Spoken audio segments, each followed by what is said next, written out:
Hi friends, I'm here to read you the next two chapters in Escape from Mr. Lemoncello's library. Chapter 52. Everyone, please pay very close attention, cried Mr. Lemoncello through a squealing, screeching megaphone. The Dewey Decimal System doors are about to open and, unlike Tuck, this game will not be everlasting. Therefore, it is time to race upstairs like the rats of Nim. Kyle and his teammates heard Mr. Lemoncello's announcement but stayed inside Community Meeting Room B so that they could examine the dusty old boot box. It's from when Mr. Lemoncello was our age, said Haley. Here, I'm pretty sure this is what we need. She handed Kyle a large manila envelope sealed up with tons of tape. First and worst idea ever. It had been scribbled on the front. Awesome, said Kyle as he started undoing the tape. The clue said his first idea might be our best solution. Inside the envelope were a sack of cards, a bunch of rubber stamps, and an ink pad and a sheet of 3-ring binder paper filled with a fifth grader's sloppy handwriting. Kyle read out loud what was the young Luigi Lemoncello had written. Presenting First Letters, the amazingly incredible secret code game.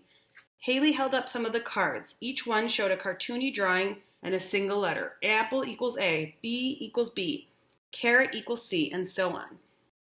Kyle continued reading. Want to send your friend a secret message to meet you up after school? Just use your super secret rubber stamps. Miguel examined a couple of the wood-handled stamps. The stamps matched the cards. So how exactly do you use this junk to tell your friends to meet you after school? Asked Akimi. This is so bad, said Kyle. Moon, elephant, elephant, tiger, moon, elephant, apple, flamingo. Akimi held up her hand. Okay, stop it. I get it.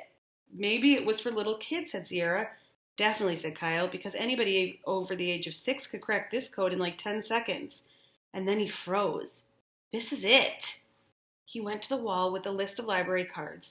What would happen if we played first letters with these book titles? Book/authors on the back of library cards. Number 1, Miguel Fernandez, Incident at Hawks Hill by Alan W. Eckert, and No David by David Shannon.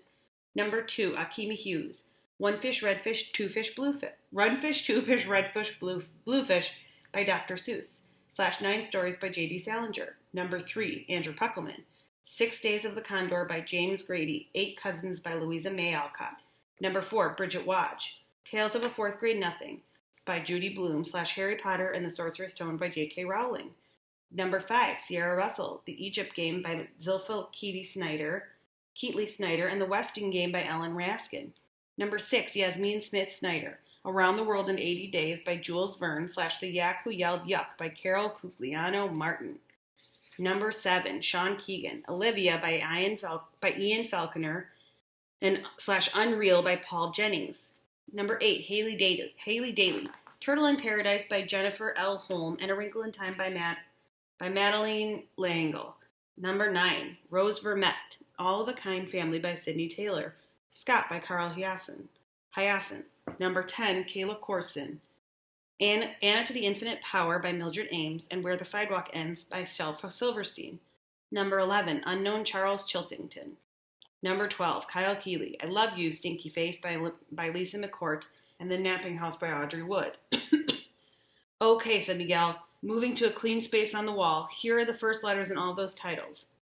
I-N-O-N S-E-T-H-T-T-A-A-S-A-W ?I-T. It still makes no sense, said Akimi. Wait a second, said Sierra. If the title starts with an article, drop that word and use the letter from the second word. Okay, got it, said Miguel. INONSETHEWAYOUTWASAW ? Okay, said Akimi, it's making some sense. She went to the board and broke Miguel's string of letters into words. I, non, set, he, way, out, was, W, ? In. Hang on, said Kyle, it could be in, one, say, the way out was, W, ? In. What's in on say, said Akimi. Wait, look, said Miguel, the books in the second and third library cards actually start with numbers. Kyle grabbed a marker. In 1968, the way out was A W question mark in. Hang on, said Haley. You know all those questions to the trivia contest on Friday? I did so badly that I Googled a bunch of them later that night. They were all from 1968. You guys, said Sierra, I did some research too. Mr. Lemoncello was born in 1956. That means he turned 12 in 1968. Okay, said Akimi. Is this something besides a fun fact to know and tell? You bet it is, said Kyle.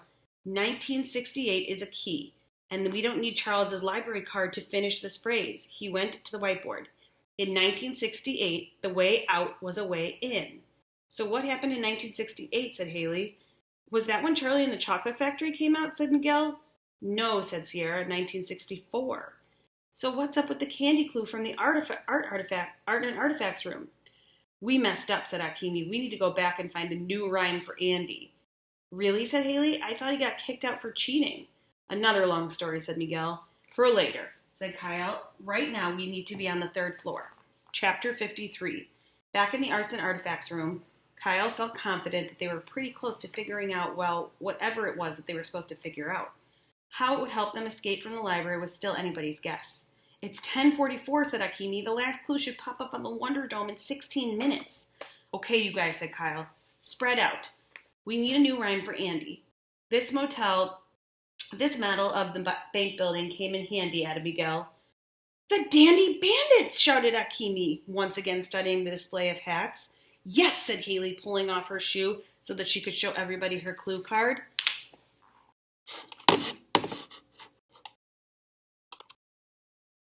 Bandits! I found this one in the 300s room. That's the room clue we're waiting for, said Kyle, because the Dewey Decimals number for the true crime books always starts with the number 3, said Miguel. When we find that book, it tells us how and where the bandits crawled in 1968. Listen to this, you guys, said Akimi. She read a placard in the display case. The plaid fedora from 1968 was worn by a bank robber, Leopold Loblolly, one of the notorious dandy bandits. Loblolly, Miguel shouted. The smell-o-vision clue, said Kyle. That's why everything kept smelling like pine trees. Loblolly was one of the pine trees in the answer. Mr. Lemoncello gave you guys, said Haley.